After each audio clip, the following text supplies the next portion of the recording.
Shalom, halo saudaraku, apa kabar hari ini? Apakah pernah bertengkar? Rasanya tak satu pun di antara kita yang luput dari pertengkaran.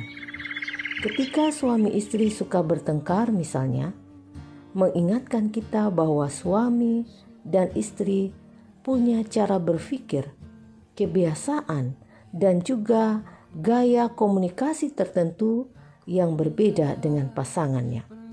Maka pertengkaran merupakan hal yang sangat normal dalam kehidupan pernikahan. Namun bagaimana apabila pertengkaran terus-menerus terjadi? Kehangatan cinta suami istri menjadi dingin. Suasana rumah menjadi tidak nyaman. Bahkan bila pertengkaran tidak teratasi, bisa berujung pada perceraian. Firman Tuhan, lebih baik tinggal pada sudut sotoh rumah daripada diam serumah dengan perempuan yang suka bertengkar. Saudara, firman Tuhan ini menolong kita melihat bahwa pertengkaran yang terus terjadi akan membuat keadaan makin sulit, sehingga menyebabkan pasangan lebih memilih berada di sudut sotoh rumah. Sotoh rumah adalah atap rumah yang ada di luar, di atas genteng. Berarti tempat yang paling sepi, sunyi, dan tidak ada orang yang mau tinggal di sana. Memperlihatkan kepada kita bagaimana pertengkaran dapat membuat pasangan menjauh dari kita, dan tidak menutup kemungkinan ia benar-benar jauh dan akhirnya berpindah ke lain hati. Saudaraku, kenapa pertengkaran bisa terjadi?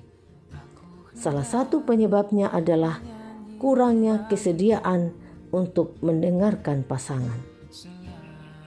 Masing-masing lebih sibuk memikirkan apa yang akan diucapkan untuk melawan perkataan pasangannya. Akibatnya, suami dan istri semakin keras mengungkapkan pendapatnya karena merasa tidak didengar. Dalam kondisi kesal dan marah, kita mungkin cenderung melihat satu kesalahan pasangan sebagai sesuatu yang meluas. Kemudian muncul ucapan-ucapan tertentu seperti, suami tidak bertanggung jawab, lebih baik kita cerai. Atau, kamu sama keras kepalanya dengan ibumu. Ucapan-ucapan seperti itu bisa merupakan pemicu pertengkaran hebat dan bahkan kekerasan fisik. Karena itu, bagaimana mengatasi pertengkaran? Firman Tuhan, besi menajamkan besi, orang menajamkan sesamanya. Saudara, ayat ini mengarahkan kita bagaimana sebuah pertengkaran menjadi percakapan yang membangun. Karena percakapan yang bijak dan bermanfaat menajamkan kecerdasan orang.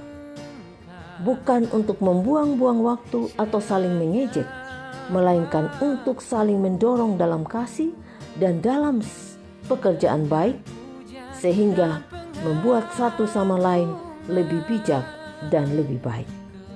Tentu ini akan memuliakan Tuhan.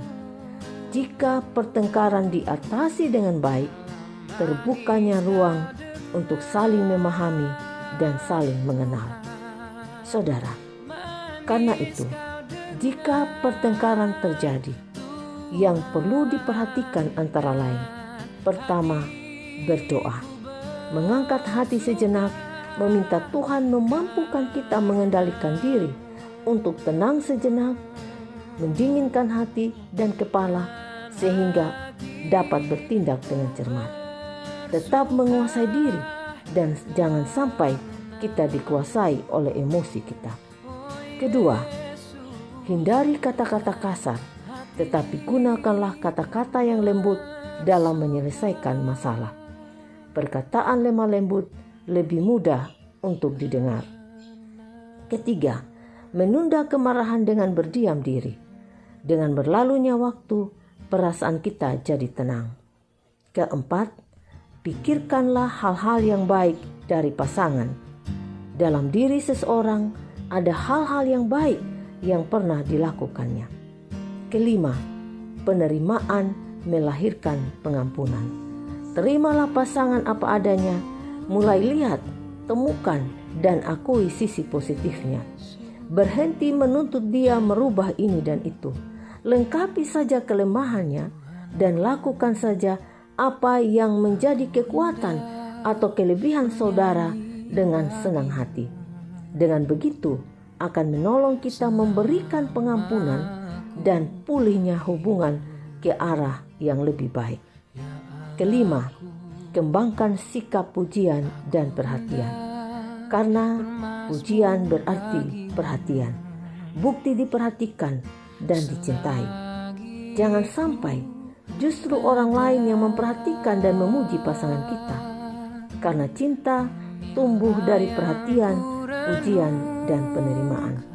Sadar atau tidak, pujian membuat orang bahagia, dan orang bahagia berubah ke arah yang baik. Karena itu, jika kita ingin melihat pasangan kita semakin menarik, jangan lewatkan untuk memberikan apresiasi, perhatian, pujian saat dia melakukan hal-hal yang baik.